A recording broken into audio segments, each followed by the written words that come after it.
यदि हम हिंदू काल गणना की बात करें तो आमतौर पर लोगों को ऐसा लगता है कि सारी घटनाएं एक के बाद एक होती रहती है। जैसे लोगों को आज भी ये लगता है कि श्री कृष्ण के अवतार से तुरंत पहले भगवान श्री राम का अवतार हुआ होगा, लेकिन ऐसा नहीं है। क्या होगा यदि मैं आपसे कहूं कि भगवान श्री राम का अवतार 10,000 साल पहले नहीं बल्कि लाखों साल पहले हुआ था। मुझे पता है आप में से अधिकतर लोग बहुत ही आश्चर्यचकित होंगे, लेकिन सच यही है।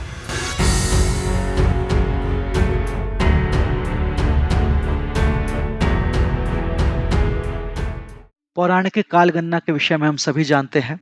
यदि संक्षेप में बताऊं तो इसमें 12,000 दिव्य वर्षों का एक चतुर्युग होता है, जिसमें 4800 दिव्य वर्ष सतयुग के, 3600 दिव्य वर्ष त्रेता युग के, 2400 दिव्य वर्ष द्वापर युग के और 1200 दिव्य वर्ष कलयुग के होते हैं। एक दिव्य वर्ष में 360 वर्ष होते हैं। इसी गणना से ब्रह्मा जी की आयु भी 100 वर्ष की होती है। वर्तमान के भगवान ब्रह्मा, जिनका नाम पद्म गर्भ है, उनकी आयु 15 नील 55 खरब 21 अरब 98 करोड़ 67 लाख 73,123 वर्ष हो चुकी है। वर्तमान में ब्रह्मा जी का जो है 51वां वर्ष चल रहा है, अर्थात इसके बाद ब्रह्मा जी 49 और वर्षों तक जीवित रहेंगे। जी हाँ, आपने सही सुना, भगवान ब्रह्मा भी अपने 100 वर्ष की आयु पूरी होने के बाद अपने शरीर का त्याग कर देते हैं। अभी जो कल्प चल रहा है उसे हम कहते हैं श्वेत वाराह कल्प, जो कि 1 अरब 98 करोड़ 67 लाख 73,122 वर्ष पहले प्रारंभ हुआ था। इस कल्प में भगवान श्री हरि ने जो वाराह अवतार लिया था वो 1 अरब 98 करोड़ 8 लाख 53,123 वर्ष पहले लिया था। ठीक इसी वर्ष महाराज स्वयंभू मनु, जो वैराज मनु के नाम से प्रसिद्ध हैं, उन्होंने ब्रह्मवर्त में राज्य आरंभ किया था। उनकी राजधानी का नाम था वरिष्मति। स्वयंभू मनु के बाद स्वरोचिष, उत्तम, तामस, रैवित, चाक्षसु आदि 6 मनवंतर बीत चुके हैं।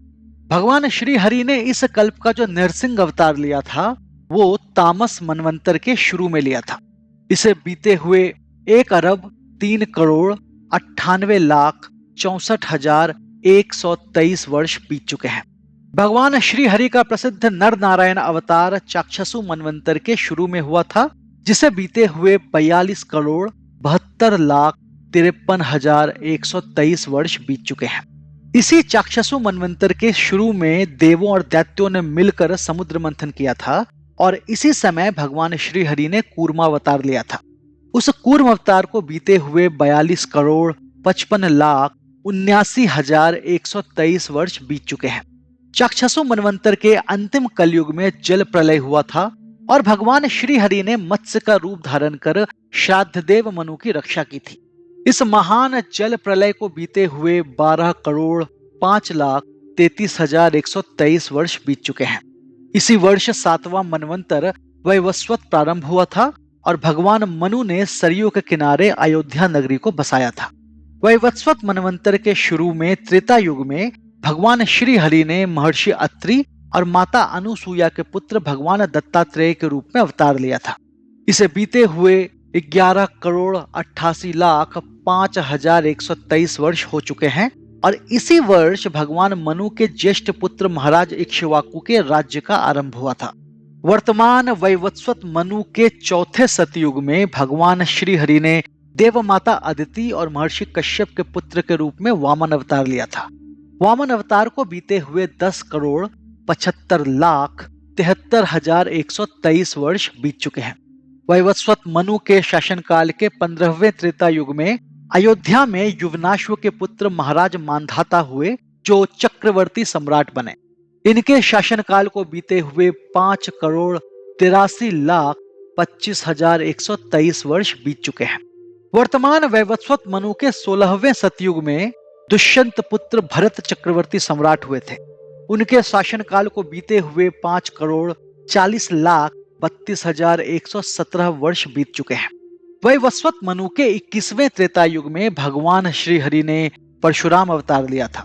इसे बीते हुए 3 करोड़ 24 लाख 5,123 वर्ष हो चुके हैं। वैवस्वत मनु के 24वें त्रेता युग में भगवान श्री राम ने अवतार लिया और इसे बीते हुए 1,81,60,123 वर्ष हो चुके हैं। आज से 1,81,60,124 वर्ष पूर्व भगवान श्री राम ने रावण का वध किया था और भगवान श्री राम के राज्य का आरंभ हुआ। वैवस्वत मनु के 28वें द्वापर युग में भगवान श्री हरि ने मथुरा में भगवान श्री कृष्ण का अवतार लिया। आज से लगभग 5,160 वर्ष पूर्व महाभारत का महायुद्ध हुआ था और इसी वर्ष महाराज परीक्षित का जन्म हुआ था। आधुनिक गणना के अनुसार 3102 ईस्वी पूर्व में अर्थात आज से लगभग 5,124 वर्ष पूर्व भगवान श्री कृष्ण इस धरा को छोड़कर चले गए। इसी दिन से कलयुग का प्रारंभ हुआ था और 30,063 ईस्वी पूर्व महाराज युधिष्ठिर ने स्वर्गारोहण किया था और इसी दिन सप्तर्षि शक संवत प्रारंभ हुआ था। तो इस प्रकार आप देख सकते हैं कि पौराणिक काल गणना हम जितनी समझते हैं उससे कहीं अधिक जटिल है। यदि ये वीडियो आपको पसंद आया हो तो इसे लाइक करें, शेयर करें और हमारे चैनल को सब्सक्राइब करें। जय भगवान ब्रह्मदेव।